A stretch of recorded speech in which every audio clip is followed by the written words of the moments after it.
Hey guys, welcome back to another Canna's Crash Course. You guys said that you liked a bit of the more long form stuff, so I think what I'm probably going to do here is just kind of give my thoughts about stuff that basically went on with the E7 stream that just happened, my thoughts on some of the things that was revealed. There wasn't too much that was added aside from a character who you guys probably saw from the preview. Let's just get into it. First and foremost, you can see that there's a maintenance. This is for the balance patch. And another, or I guess a few, I should say a few, there's a lot of changes here. As you can see here, this is, I think, happening from when I record this in about 14 or so hours, about something like that. So there's the hero and artifact balance adjustments, which if you didn't know, this is like, where is it? It's like all these characters here: Remnant Violet, Top Model Luluka, Pirate Captain Flan, Village of Hawk, Luluka, Bad Cat Armin, Jenna, Alabash, and Chatty. I know I didn't make a video on these things, but kind of a quick rundown. I think Remnant Violet is going to be really strong. TML, I think, is going to also be really strong. Pretty much every character here, minus maybe Luluka, and I would say, yeah, debatable Jenna, are probably all going to be pickable in some way, shape, or form. Luluka, unfortunately, I don't think has enough firepower turn 1 to be super impactful. Jenna is also not the most impactful looking, to be honest. But I will say something that I'm going to talk about later on in this video may make users like Jenna, Luluka, and especially top model Luluka, ML version, much better. And as for Chatty and Alabastion, I think Alabastion is pretty niche. I don't think anyone's ever going to use it. Chatty is pretty good on Sylvan Sage Vivian. But aside from that, I don't think many characters are going to use that artifact. But let's return back to this. So there was a few things that got changed. I mentioned this in my last video too about like the labyrinth system. But something that just got announced from this stream was background battling, which a lot of people have been waiting for. Very exciting. As far as I know now, you should be able to, you can send your pet out, and I mean, it was kind of announced before, but you can do stuff like hunting while doing adventure, doing spirit altar while doing RTA. I believe, I'm 99% sure. I think I didn't get like full clarity on whether or not you can, but I'm pretty sure you're able to play RTA while background battling now. So you can do RTA. Something interesting that I heard is that you're able to do hunts and craft at the same time, and also like adjust your inventory while the hunts are happening, which is, again, really just a quality of life change. I think it's not super necessary, but I think it's very nice just to have. A few things that also got announced, and again, this is kind of just a brief overview, but we can go into more depth as we see it. They added the new equipment sets. If you didn't see it, it was Torrent and Protection, both really cool. And Unity set got adjusted to be buffed. A few things that were kind of already explained. The 7-day growth guide that we had, the check-in event. There's a new special side story. I heard that this side story is pretty cool. I personally haven't gotten around to reading it quite enough, but maybe I'll go back and read it later. There is a custom banner, or there's a custom group summon, which is really exciting. A lot of people have been wanting Guiding Light, Summertime My Series artifact for Pirate Captain Flan, things of that nature, so I'm really excited for this. There is also like a few banners that have come, basically all filler, because the real character, and I spoiled it a little bit earlier, that you're really going to be looking for is Arunka, who is a very interesting character. The coin shop got updated. More on that later as we like pass through the update content release and all that stuff. Excuse me. The expedition bosses also got changed as usual. After I think like 2 or 3 rotations. There's a new side story that came with an animation, which is kind of interesting. A character we didn't see was also shown. Not sure if that's going to be like a limited character or a new character shown up. And then there's like some UI stuff, which is what they're talking about here. All right, that's a really long preamble as to what's going to be shown, but let's get into it. So first off, and I know last time I kind of just like live reacted to it, but a lot of it was like the storytelling and stuff, which is cute, don't get me wrong, I'm a huge fan of it. But the thing that I think you guys will be very interested in here, I believe, is here in the video. I think they're talking about the side stories and how now I believe you can like you can, when you're missing a character, like sometimes there will be side stories for them. So now what you can do is you enter a side story for a specific character. Let's say the example that they gave was Villager in this case. After you do their side story and complete everything, you have the ability to forcibly not forcibly summon, but you can force a drop rate up banner that you can then summon on, which is really nice. It takes about I think it only lasts for about a week. I think you can only do it once, but this is really nice. This is really nice for people that are missing RGBs. They feel like the banners are too slow, and you know, everyone's waiting on like this 2-week cycle or however many long, like a week, 2 week, however long banner. I think they come with quests, and obviously now they had to change how side stories are unlocked. So minus limited heroes, which obviously comes with like a story, like a special side story with it. A lot of like side stories for Covenant heroes is just going to be unlocked like based on how far you are in the adventure, which is cool. You can unlock it like once every week, which is fine. And if you want to summon them, you know, you have a week to summon them as well. And the side story will be open for 14 days. Pretty cool. That's just a nice quality of life change. I think that I guess Smilegate is adding so that people have easier access both to stories of, you know, characters that they care about, and also the characters themselves. Now this I will like so there's like I can like scroll through this a little bit, like just scrub a little bit. This is a bit interesting. Basically what happened was they tested out some of the units. They're testing out how like how repeat battling works, so we can take a look at this real quick, which I think is actually kind of exciting, but I won't go too much because they end up testing the sets.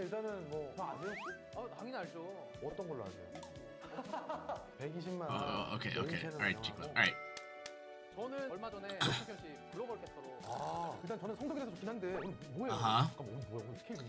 Yeah, so they're basically gonna try, yeah, background battling.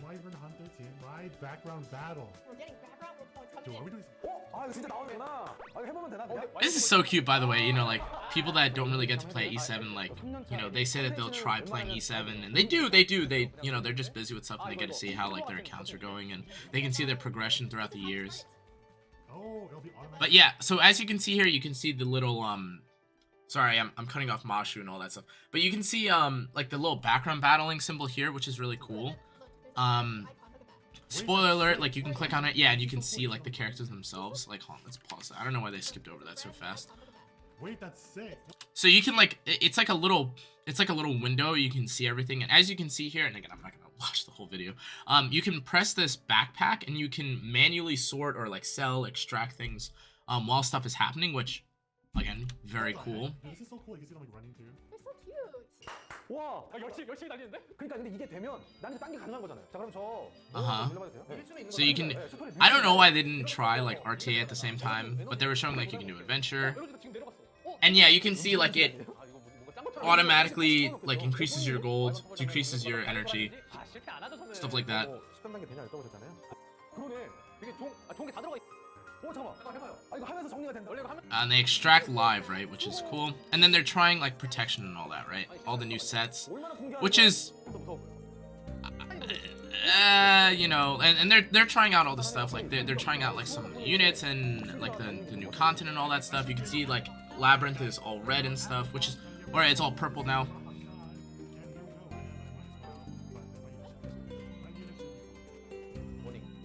Oh, I actually didn't see this part, but I guess we get to see the hell, or like the nightmare mode now. We didn't get to see it in the video last time, if I recall. Wow. Wait. What was that? Okay, I can't read this before. This is obviously 4 speed, and this is 8 and 8. A pen weapon dropping from raid, not really ignorable. Like, this is pretty important, or worthwhile. You can do a 1v1, I guess.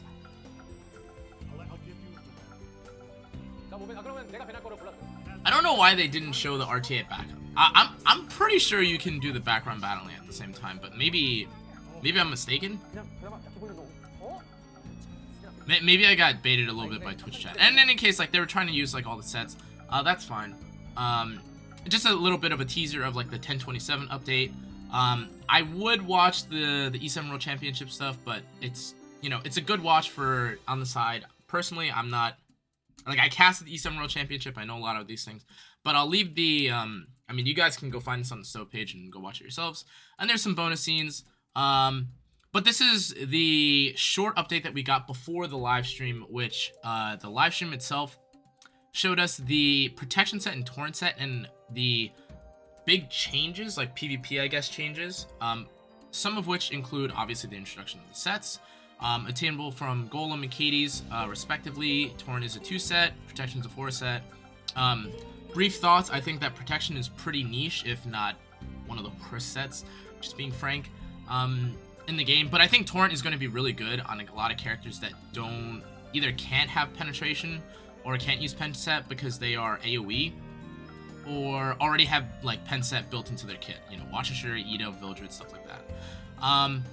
Now here's the thing that's kind of interesting. So there's a Unity set adjustment that now increases dual attack chance. The adjustment was to basically double the chance of doing a dual attack, and the max dual attack chance you can have now is 30%.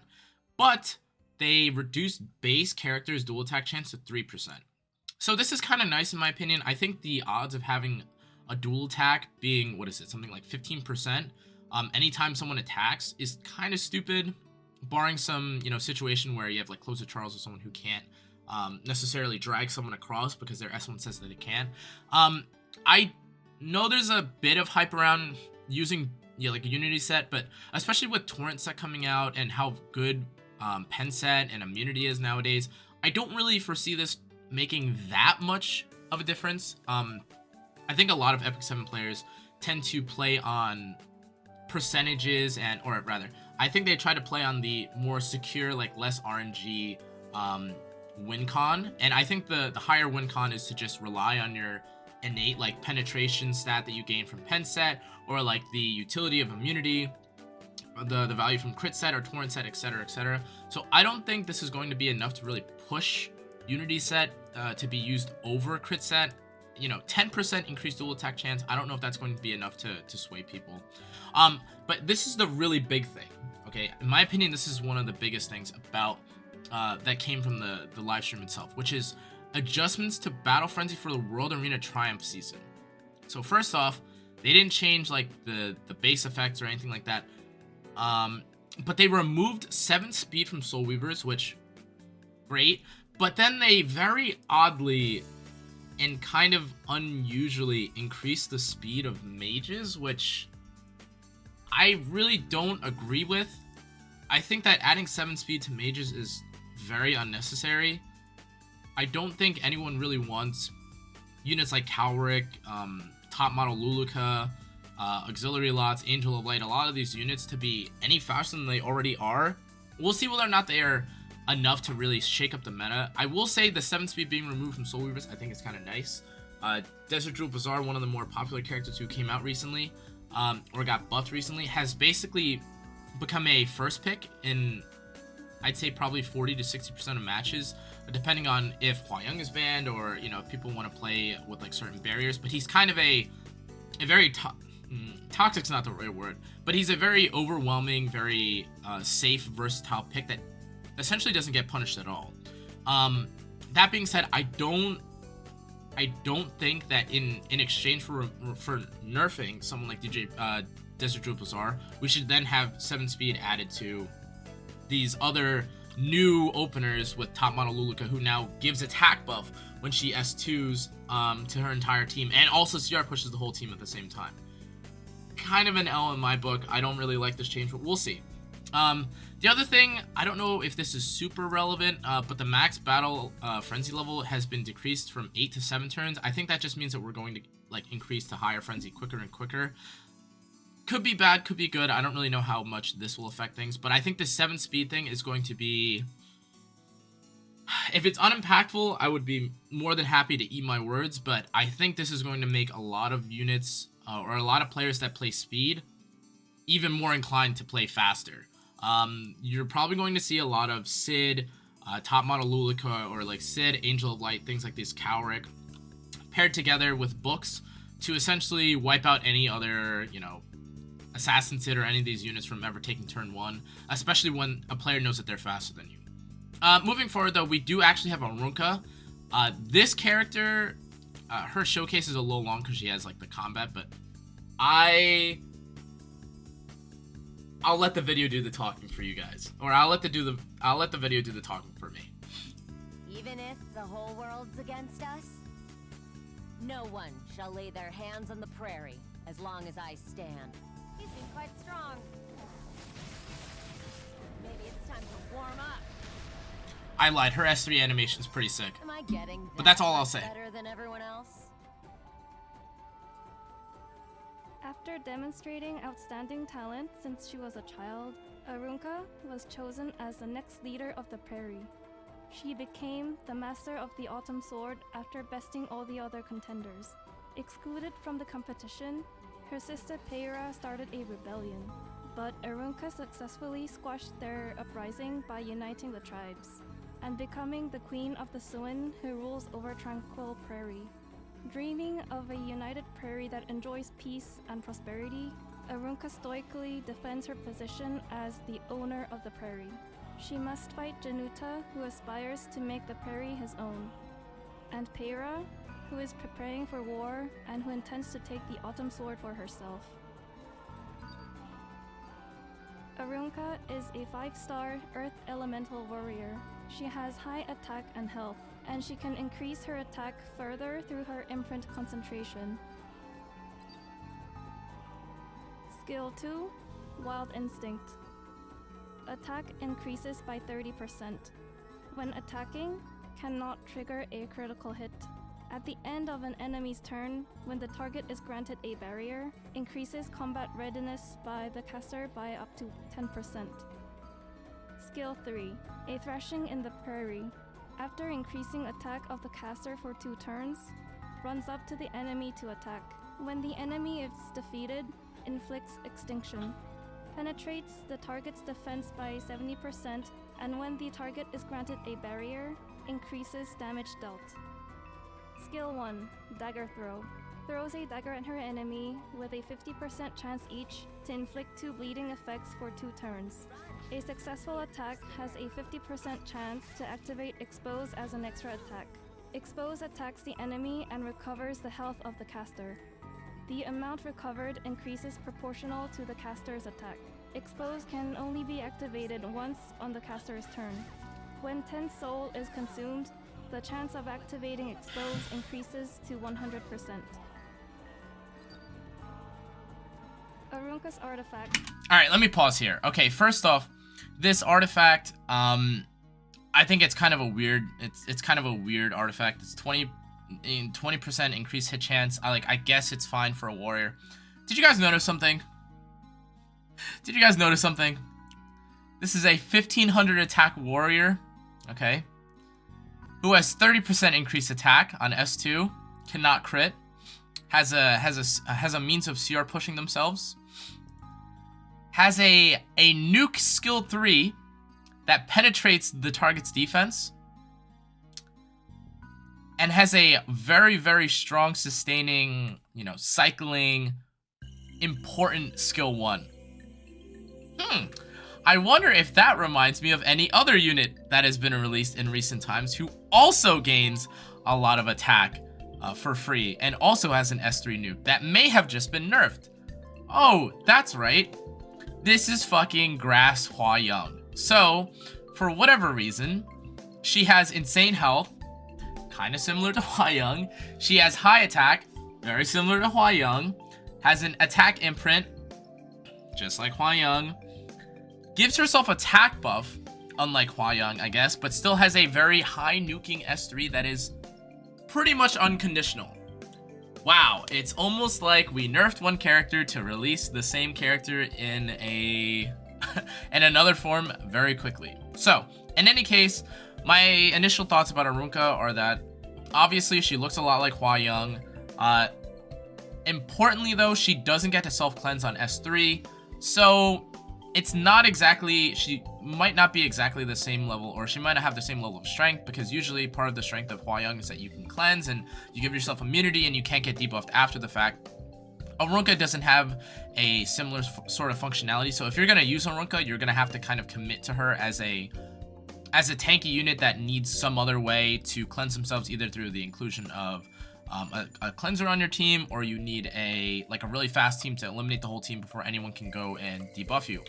Or just don't pick her into debuffers, but I think that's pretty hard right now. That's Arunka. Now, going on to the more, I guess, how should I say, the more eventy, celebration-y kind of news that they announced. We have a weekend buff coming up, I think this exact weekend from when I released this video, and a free unequip event. Free unequip, I think realistically should just be like standard for this whole preseason while nothing is basically going on, but they gave it to us anyway, so maybe we'll be able to do labyrinth and background battling and all these new things that came out all at the same time. Exciting. Obviously it comes with the burning passion pack, which I think is really nice in value, but they're giving us a lot of leaves too, even if you're free to play. Let's see, going forward, we also have the new packs that came out. I know a lot of people that play this game aren't really wanting to spend money on packs, but personally, I've always been a sucker for summon packs, and this Radiant Covenant pack doesn't seem that bad, depending on how price is. Special Dash Pack, the Special Dash Pack is also really nice because it's 2 5-stars, usually for, I think, less than $20, which is very worth it.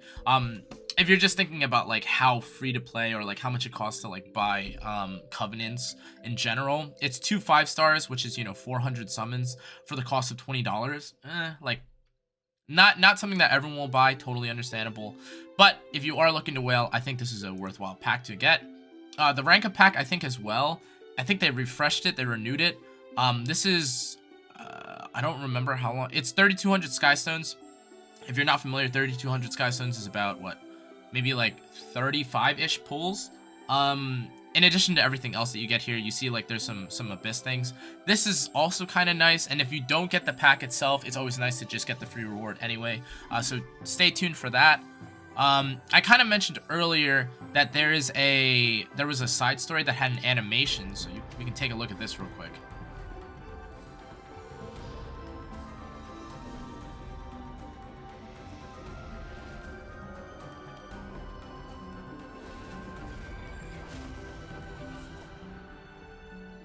Okay, so that was pretty cool. This character is someone that we don't know of anything about. She looks pretty cool in my opinion. She gives very like shrine, well, maybe not shrine maiden-y, but she looks like very final bossy. So I mean, I don't think she's gonna be the final boss because we already have Zio, but again, I think this is a really interesting character. I'm interested to see what having an animation for a side story does in terms of interest, or what they're looking to do with EpicSeven going forward with it. But that was the side story, just a bit of a preview. There's not much to say about side stories. Do it if you have the energy to.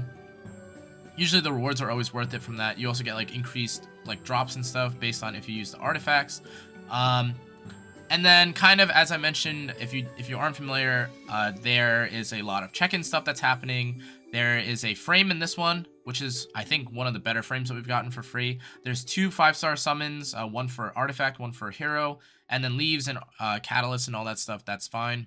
The 70 free covenant summons, also really nice. I think most people in general love free covenant summons. There's no reason not to do this.